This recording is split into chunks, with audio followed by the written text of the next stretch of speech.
Bonjour à tous, je suis très heureuse de vous retrouver à notre jeudi de partage intitulé « Je suis un privilégié ».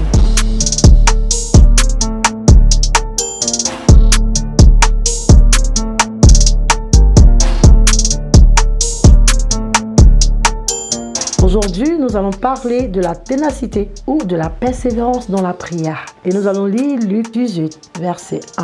La Bible déclare: Jésus lui adressa une parabole pour montrer qu'il faut prier et ne point se relâcher.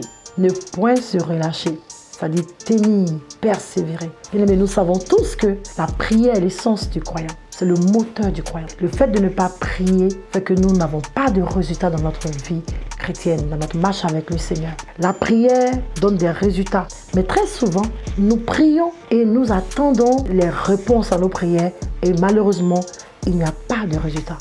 C'est tellement que c'est dû au fait que nous prions mal ou nous ne persévérons pas, ou du moins si nous persévérons, nous ne savons pas comment persévérer. Il y a des choses que nous ignorons dans la parole de Dieu.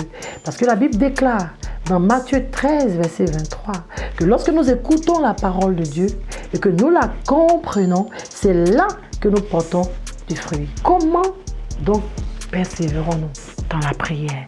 Comment importuner le Seigneur?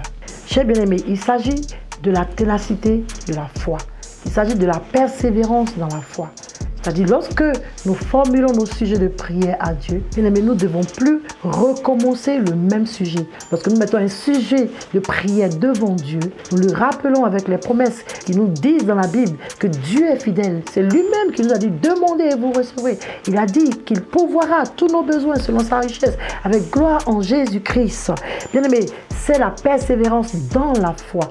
Nous tenons ferme parce que nous comptons sur les promesses de Dieu pour que Dieu nous exauce. Ce n'est pas la persévérance dans l'incrédulité en annulant nos prières par des actes négatifs. Comme par exemple, lorsque nous mettons une plante en terre, je pourrais dire, est-ce que nous allons la déraciner pour savoir si elle pousse?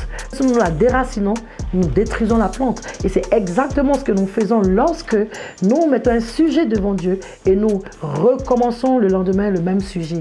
Lorsque nous mettons la sémence de la prière dans les mains du Seigneur, c'est avec la promesse de Dieu que nous devons tenir. Nous pouvons annuler nos prières par les paroles négatives, par des actes négatifs que nous faisons des fois lorsque nous prions pour avoir quelque chose et que nous disons: je ne sais même pas si le Seigneur va me donner. Lorsque nous prions pour la guérison, que nous disons: je me sens toujours mal, rien ne va. C'est des paroles qui annulent vraiment nos prières. C'est pourquoi je veux vraiment t'inviter à déclarer avec moi: je n'annule pas mes prières en déracinant mes sémences, mais je tiens ferme et je persévère dans la prière avec les promesses de Dieu.